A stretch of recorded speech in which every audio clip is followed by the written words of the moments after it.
The auction hall smelled like oil and fur. Creatures from all over the stars packed into the massive arena, eyes glowing with excitement. Behind the thick glass wall, cages lined the walls. Each one held a different creature, rare, dangerous, exotic, and among them, silent in the back, was a human boy. His cage was smaller than the others. He had no fur, no tail, no sharp claws. He didn't growl or hiss. He didn't beg. He simply sat there, watching the crowd through tired brown eyes. The aliens laughed at him. "A Terran stray," one trader snorted.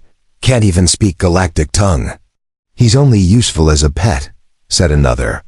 "No venom, no mind. Powers might fetch a few credits." "Dumb pet," someone muttered, and others nodded in agreement. The boy didn't blink. He didn't react. That was the rule. Never show emotion. Never speak. "Not here. Not yet." Outside the cage, a tall silver-scaled alien stepped up to the platform. General Carvox of the Dominion. A war hero. A collector of strange beasts. He pointed at the human. "That one," he growled. "I want it." The auctioneer blinked. "The human?" "Surely, General, there are more impressive." "That one," Carvox repeated, sharper this time. "He'll amuse my daughter." A few laughs rose from the crowd. One of the guards pressed the release. The cage slid open. The boy stood slowly, his thin frame tense, eyes fixed on the general's boots. He walked quietly across the platform and knelt when ordered. A leather collar was thrown around his neck. "No tricks, pet," a guard sneered. "You belong to the Dominion now." No one noticed the twitch in the boy's fingers. He was brought to the palace in chains. He did not resist. He did not speak. The servants shoved food at him, barked commands at him, made him sleep in a corner near the fire. He obeyed, quiet, still, forgotten. Then one day, the daughter arrived. Jira, daughter of Carvox, was barely older than the boy. She had blue skin, delicate horns, and cold, curious eyes. She crouched in front of him, studying him like he was a broken machine. "Can it speak?" she asked a maid. The maid shrugged. "No one knows. It hasn't made a sound. Just eats and sleeps." Jira reached out and touched his face. He flinched slightly. She smiled. "Maybe it's smarter then." "It looks," she whispered. From that day, she came to him often. Sometimes she tossed fruit at him and laughed when he caught it. Sometimes she whispered in her own language, trying to teach him simple words. He watched. He listened. But he never spoke. One night, thunder cracked outside the palace walls. Explosions lit up the horizon. The Dominion was under attack. Guards rushed through the halls. Carvox shouted orders. Jira stood frozen in the hallway, shaking as the alarm screamed around her. The walls shook. A blast blew open the eastern gate. Something broke through. A black, six-legged beast with razor tusks charged in. It had broken out of its cage from the war vault. It roared, slaughtering everything in its path. The guards were crushed like paper. Jira screamed, and that's when the human moved. He was just a blur, a shadow. No armor, no weapon. Just speed and fury. He leapt between Jira and the beast. The alien monster roared, lifting a claw. The human ducked, moved like wind. He grabbed a fallen blade from a dead guard and spun it like he had trained all his life. Beast charged. The boy screamed not in fear, but with power. The blade sank deep into the beast's eye. It fell with a thud. Zhyra stared at him, eyes wide. You saved me," she whispered. The boy stood, panting, blood on his hands. Then for the first time, in clear, calm Galactic tongue, he spoke. "I'm not your pet." Silence fell. Guards nearby froze. Servants gasped. Carvox appeared in the corridor, just in time to hear the words echo across the hall. "I belong to no one," the boy added. Even Carvox took a step back. He had spoken their language, perfectly. No translator, No implant, no hesitation. Jira whispered. But how? They said you were. They said many things, he said. Eyes meeting hers for the first time. No one laughed now. From that night, the palace whispered of the Terran pet that wasn't a pet at all. Of the human who had saved a general's daughter. Of the creature they had collared and called useless. But the war was not over, and the boy was far from done. The palace halls stayed quiet after the attack, but it wasn't peace, it was fear. The dead beast was dragged out of the corridor, leaving a thick trail of black blood across the marble floor. Jira still stood beside the human boy. She hadn't moved. Her eyes stayed fixed on his face. He stood calmly, hands still red, the blade loose in his fingers. His voice had broken something in them. Not just the silence, but the lie everyone had believed. You can speak, Jira whispered again. He nodded. Then why didn't you? The boy looked at her, his voice low. Because no one listens to a pet. General Carvox marched closer. Guards at his back. His long silver cloak dragged behind him, boots slamming against the stone. His eyes narrowed on the human. You killed the vault beast with a palace blade, the general said coldly. You endangered my daughter by leaving your place. I saved her, the boy replied. Your guards were dead. Your walls were broken. The general's jaw tightened. Jira stepped forward. He saved me, father. That thing would have ripped me apart. Carvox looked between his daughter and the boy. You have no rank, no house. You were bought. You were a thing. The boy didn't flinch. You bought a thing. But what you got was a soldier. A murmur spread among the guards. Some nodded slowly. They had seen him move. Seen him strike like lightning. Jira touched the boy's arm. What's your name? He paused. Dane. That was the first time anyone had asked. A servant stepped forward timidly. General, we should send him to the outer posts, the war front. Needs blades, if he's skilled. No, Jira interrupted. He's not a weapon to throw away. Carvox's eyes burned. You defend him now? Jira stared back. He defended me. I'm alive because of him. I want him trained. A strange silence followed her words. Carvox growled, but then waved a hand. Fine, let him prove himself. Dane didn't react. He already knew what was coming. He was taken to the training yards, not with the soldiers, but with the slaves. The Dominion didn't trust him yet. They gave him a wooden staff and told him to fight 6 other pets at once. Most were bigger, meaner, stronger. But Dane had learned how to fight long ago, not with muscle, but with speed, timing, and precision. He didn't attack first. He waited. The largest charged, swinging wildly. Dane stepped to the side and struck him behind the knee. The brute dropped. Another lunged. Dane rolled, cracked the staff against the ribs. Quick, silent, efficient. 3 more circled. Dane breathed slowly, eyes sharp. He moved like water. When the last one dropped to the ground, holding a bruised shoulder, the trainer stared at Dane like he'd seen a ghost. One guard clapped. He's not a pet. No, the trainer agreed. He's something else. Dane stood straight and spoke without pride. I told you. Later that day, Jira came to see him. She wasn't dressed like royalty anymore. Her cloak was gone. Her armor was simple. She had made a choice. You don't belong in a cage, she said. I never did, he answered. She looked down at her hands. Do you want to run? Escape? He shook his head. Not yet. There's a war coming. And you're still here. Jira looked up sharply. You'd stay for me? I already did, he said. A guard entered quickly. The general is calling a test. He wants to see if the human can fight like he claims. Jira's heart jumped. A test? What kind of test? But the guard only looked at Dane. One where pets don't walk away. They brought him to the pit, a stone ring deep under the palace.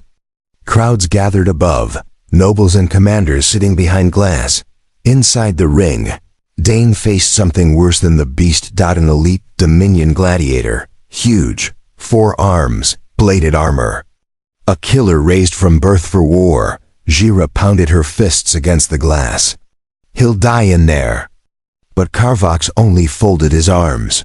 If he wants respect, the general said, he'll earn it.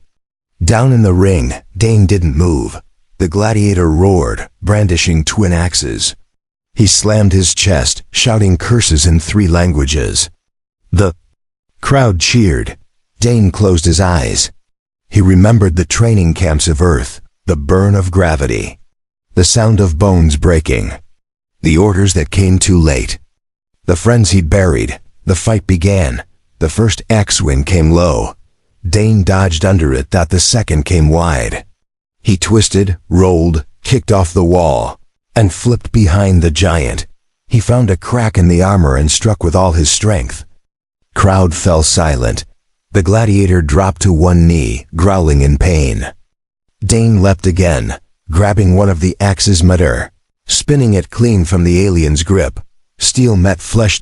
When the giant collapsed, Dane stood alone in the ring, and then he bowed, not to the crowd, but to Jira. Everyone in the palace saw it. Not a pet, not a slave, a warrior, and the war was far from over. The next morning, Dane woke in a real bed for the first time since his capture. The walls were still stone, but the room had windows. Fresh air flowed in, and sunlight warmed his face. There were no chains, no guards. Just silence and the sound of wind outside. Jira had insisted on it. He's not a prisoner, she had told her father.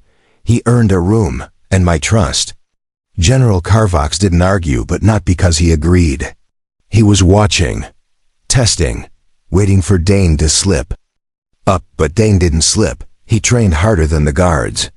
He ate less. He spoke only when needed.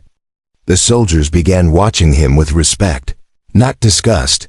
One day in the palace courtyard, Dane walked past a pair of guards who once kicked food at him.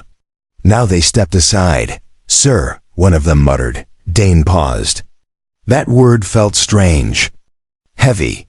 He gave a short nod and kept walking. Later that evening, Jira invited him to the garden. She wore a soft robe and had removed her crown. She looked less like a princess and more like a friend. "You look tired," she said, handing him a cup of fruit water. "I am," he replied, "but I'm used to that." She sat beside him on the edge of the pond. "They fear you now." "Good," he said. "No," she smiled. "That's not what I meant. I meant they respect you. Even father watches you differently." "I'm not looking for his approval," Dane said. She looked at him. "Then what are you looking for?" He didn't answer right away. Then he spoke softly. "I want the others freed." Jira blinked. "Others? The ones still in cages like I was. Treated like animals, forgotten. You care about them? They were once people, some still are, just silent, like I was." Jira was quiet. Then she nodded slowly. "Then let's free them." The next day, she walked with Dane to the lower kennels. Guards tried to stop them, but she waved her family seal. Doors opened, keys turned. Inside were dozens of cages. Some held strange creatures, true beasts. But others held people, beaten, starving, eyes blank from years and chains. Dane stepped forward and knelt beside a cage holding a young girl with gray skin and glowing green eyes. "It's okay," he whispered. "You're not alone now." She didn't move, but her eyes filled with tears. Jira watched in silence. "We'll start with the ones who understand," Dane said. "Then work to free them all." Word spread fast. The Dominion's pet was now walking the palace with keys. And he was unlocking more than doors. He was cracking the image of power that the nobles had held for years. Some hated him for it, and one of them plotted. His name was Admiral Vreth, a hard-faced, three-eyed warlord who had lost 2 brothers in battles against Terrans long ago. He never liked seeing a human rise out at a council meeting. He slammed his fist on the table. You give him too much power. Vreth shouted at Carvox. He's dangerous. He saved this house, Carvox replied, and crushed a gladiator. In open combat, he's still a Terran. The same race that burned our colonies. He's one boy. One is enough, Vreth hissed. That night, a shadow slipped into Dane's room, but Dane was already waiting. The assassin moved like smoke. Silent steps, bladed gloves. Trained to kill without sound. Dane rolled from the bed and kicked the table into the attacker's chest. The blade missed his neck by inches. He grabbed the assassin's wrist, twisted, and broke it. The masked figure dropped. He yanked off the mask. It wasn't a thief. It was a Dominion soldier. The door burst open moments later. Jira stood there, heart racing. What happened? Someone sent a message, Dane said. They don't want peace. The soldier confessed under pressure. Vreth had ordered it. Said it was a correction before the human ruined their command. Jira wanted Vreth punished, but Carvox refused. The council protects its own, he said bitterly. Unless we bring proof before the High Circle, nothing will happen. Dane stared at him. Then I'll bring proof. You're not a noble, Carvox warned. No, Dane said. I'm something they've never dealt with. The next day, he stood in the center of the Dominion court, Jira beside him. The collar that once bound his neck now hung from his belt like a trophy. He threw the assassin's recording chip on the floor. Play it, he said. The room filled with the assassin's voice, cursing Vreth's name, describing the order. The plan. Every noble listened in silence. When it ended, Dane looked around. I may not be one of you, but I've bled for this place, fought for it, saved its daughter. And this is how you repay me. No one spoke. He walked out before they could. Jira followed close behind. You embarrassed them, she said. They deserved it. Now what? Dane looked to the far towers. Now we prepare. If Vreth wanted me dead, others will too. She smiled slightly. You'll need allies, he nodded. And I'll start with the ones they threw away. Just like me. The war wasn't coming. It was already inside their walls. Dane stood on the edge of the training yard, watching the new recruits. But these weren't polished Dominion soldiers or warlords' sons. These were the forgotten ones. The ex-caged. The servants, the outcasts. Some still wore collars. Some were afraid to even hold weapons. But Dane saw something in them no one else did. They still had fight. He moved through the ranks, correcting stances, showing them how to move without wasting energy. He didn't shout. He didn't beat them like the old trainers did. He spoke calmly, firmly, and they listened. Strength isn't in muscle, he told them. It's in control. One of the gray-skinned boys dropped his staff in panic. I can't, I'm not like you. You don't have to be like me, Dane said. You just have to be better than you were yesterday. The boy nodded and picked it back up. Jira watched from a distance, arms folded. Her heart felt different every time she saw Dane now. He had become something no one expected. Not just a warrior, not just a voice. He was a change that even her father couldn't stop. And others were watching too. Across the palace, noble families whispered. Some wanted him gone. Others were secretly sending their sons to train with him. The power was shifting, and they all knew it. One night, as the moon turned silver in the sky, Dane stood alone on the balcony. Jira joined him quietly. You look like a storm, she said. I feel like one, he replied. Vreth hasn't spoken since the court hearing, she said. But I hear he's gathering old allies. Dane nodded. He won't forget. And he won't stop. You think he'll strike again? I don't think. I know. Jira stepped closer. Then, let him. You won't be alone this time. He looked at her. That's what I'm afraid of. She didn't answer. But she didn't leave either. The next day, the palace trembled. A hidden blast ripped through one of the outer halls. Smoke flooded the eastern tower. Screams echoed through the marble corridors. Guards ran in every direction. Dane was all ready. Moving before the alarm rang, he grabbed a blade from the wall, ducked past fire and falling stone, and charged toward the smoke. He reached the eastern courtyard and stopped. A group of soldiers stood there, but not palace. Guards. Mercenaries. Their armor was unmarked, their weapons stolen. Their orders clear. They were here to kill someone, and they weren't alone. Behind them stood Admiral Vreth, armor polished, face calm. He stepped forward with a long blade. "You should have stayed in your cage," he said. Dane raised his sword. "You should have stayed in your seat." The mercenaries charged. Dane didn't wait. He moved through them like a shadow. Strike, duck, step, twist. Every movement was fast and sharp. The rebels fought back, but Dane's speed broke their lines. He didn't fight alone for long. Jira appeared beside him with twin daggers, spinning like fire. Behind her came the very people Dane had trained, the ex-slaves, the former pets. They had no uniforms, no ranks. But they fought like they had something to prove, and they did. One of the rebels lunged toward Jira. Dane stepped between them, blocked the blow, and drove his blade into the attacker's side. Jira looked at him, breathless. "Thanks." "You're late," he replied. Together, they turned toward Vreth. The Admiral stepped down the courtyard steps. "You think this is a victory?" he sneered. "You've turned this palace into a kennel." Dane walked forward. "Better a kennel than a graveyard built by men like you." Vreth attacked.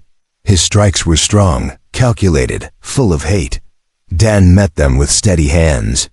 Their swords clashed in the center of the burning courtyard. Sparks flew. Neither gave an inch, but Vreth was older. Stronger, he slammed his blade against Dane's side, knocking him back. Blood ran down Dane's ribs. "You're still human," Vreth said, breathing hard. "Still breakable." Dane gritted his teeth. "So are you." He feinted left, then rolled right, dodged the next. Swing and stabbed low. His blade caught Vreth's leg. The Admiral screamed and dropped to one knee. Dane pointed the sword at his throat. "All this," Dane said, "because you couldn't stand that a pet had a voice." Vreth spat blood. "You don't belong here." "No," Dane agreed. "I belong where I'm needed." He turned away. Jira shouted, "Dane, behind you." Vreth rose with a hidden dagger, but he never reached him. The young gray-skinned boy from training, his name was Nari, charged and slammed into Vreth, knocking the blade from his hand. Dane caught the dagger and turned it in his hand. The guards rushed in and arrested Vreth on the spot. The courtyard fell silent once more. Dane looked around. No longer just a survivor. No longer just a fighter. Now, a leader, and the palace would never be the same again. The palace felt different after the battle. The stone walls still stood, but something deeper had shifted. Servants walked straighter. Guards lowered their heads when passing Dane. Even nobles who once sneered now watched him with cautious respect. Vreth had been dragged to the holding chambers, and the council could no longer ignore what had happened. The fact that a former pet had exposed one of their own and lived sent a message across the stars. Jira stood beside Dane in the healing wing. A bandage wrapped around his ribs, stained pink. He sat quietly watching the gray-skinned boy, Nari, who sat nearby eating dried fruit with his hands. "You trained him well," Jira said. "He trained himself," Dane replied. "I just reminded him he wasn't worthless." She smiled. "Sounds like something you needed once too." Dane didn't smile back. "I still do, every day." A healer stepped in and bowed. "The council demands your presence, human." Jura raised an eyebrow. "They didn't even say your name?" Dane stood with effort. "I guess I'll have to remind them again." They entered the high chamber together. Marble floors, cold light from above. Council elders in robes. The same room where Dane once stood on his knees, called a pet a thing, a slave. Now he stood straight. You have brought chaos to this house. One elder barked. I brought truth, Dane answered. And a mirror. You didn't like what? It showed. Another counselor leaned forward. What gives you the right to train servants? To hold weapons? To challenge a Dominion admiral? Dane looked them in the eye. The same right you had when you let monsters wear uniforms. The same right I had when your general's daughter was seconds from death, and no one else stepped forward. The room fell quiet. General Karvok spoke from his seat at the edge. His tone was heavy. I doubted you. I tried to keep you small.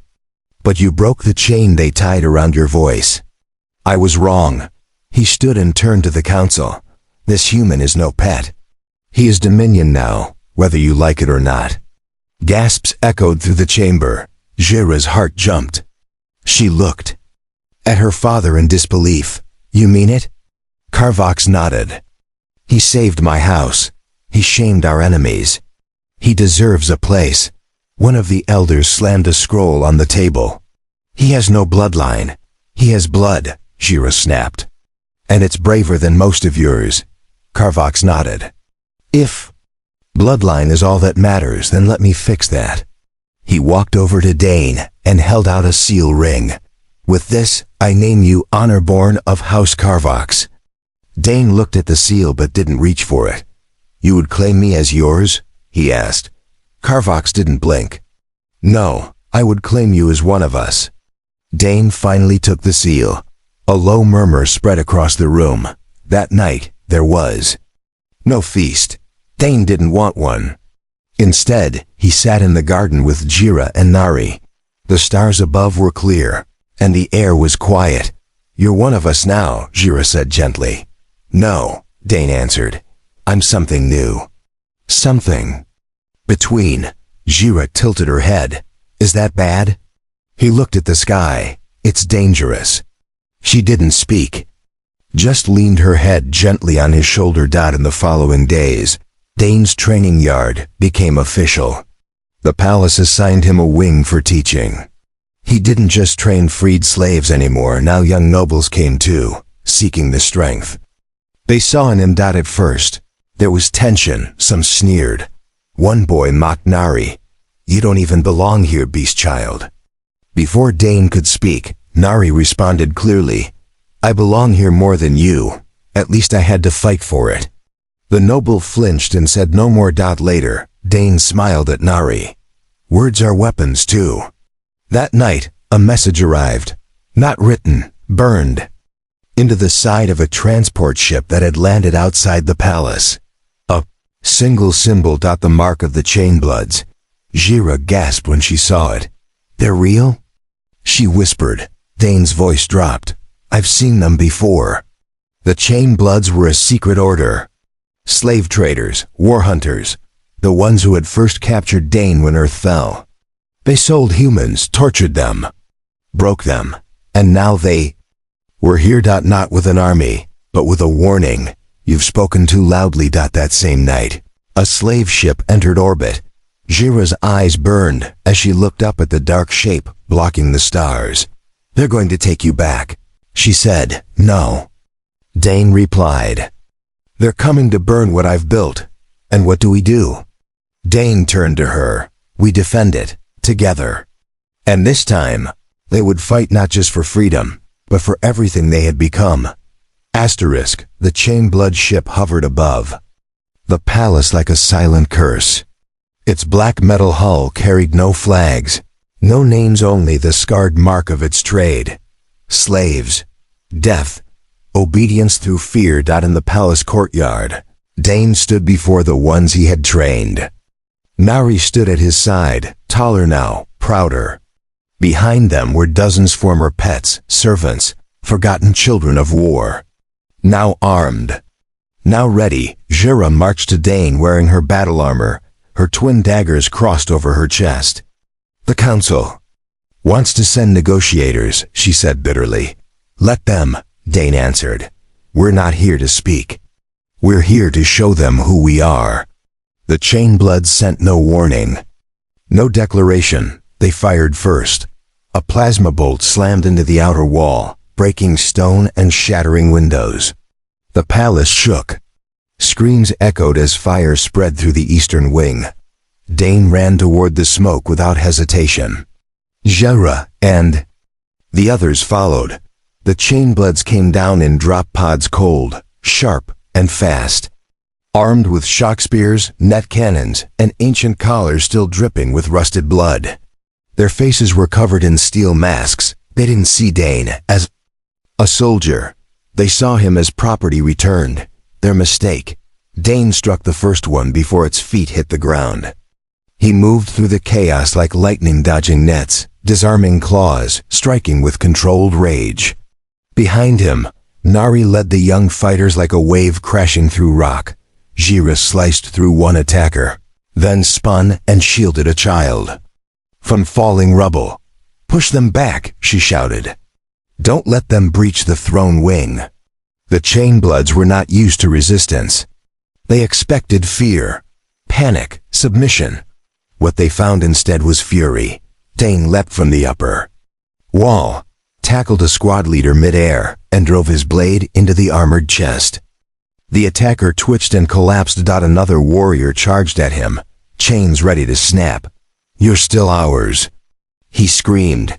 Dane grabbed the chain mid-swing, yanked it forward, and punched the masked face behind it. "Not anymore," he sighed. Explosions rocked the training yard. The nobles tried to flee.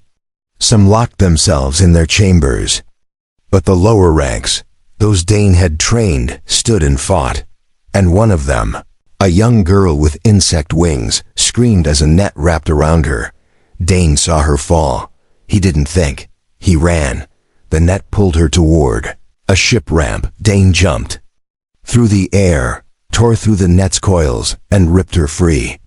The Chainblood officer turned his cannon on them both. But before he fired, Jera dropped from above, her daggers flashing. The officer fell, and the cannon shattered on the stone floor. Jera reached down and grabbed Dane's hand.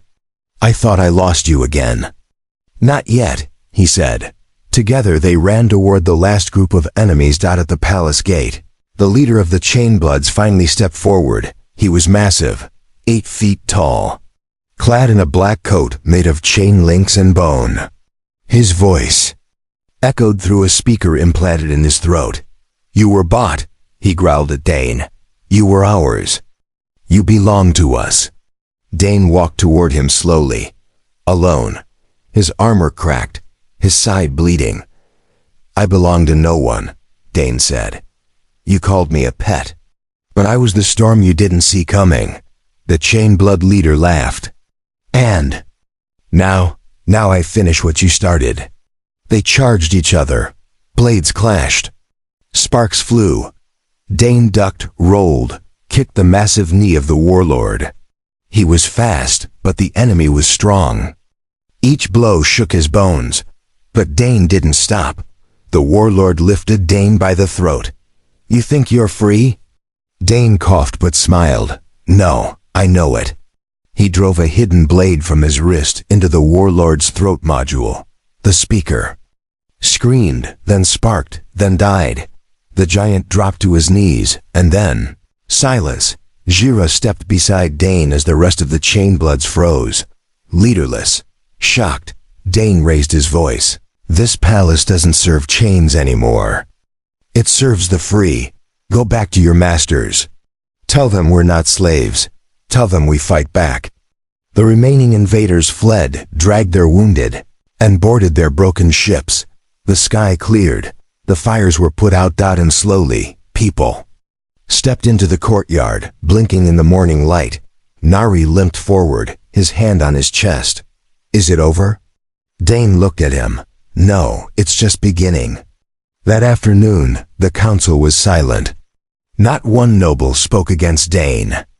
When he walked through the chamber, the same nobles who once mocked him now lowered their heads. Jera walked at his side, her armor shining, her eyes proud. General Karvok stood before them. "What do you want?" the old warrior asked quietly. Dane looked around the grand chamber. A home, a voice. and every cage in this empire broken. You'll change everything." One elder whispered. "Good," Dane said. He walked out into the sunlight behind him. The empire slowly began to change, not because a war was won, but because a voice once called, dumb had finally been heard, and no one would ever silence it again.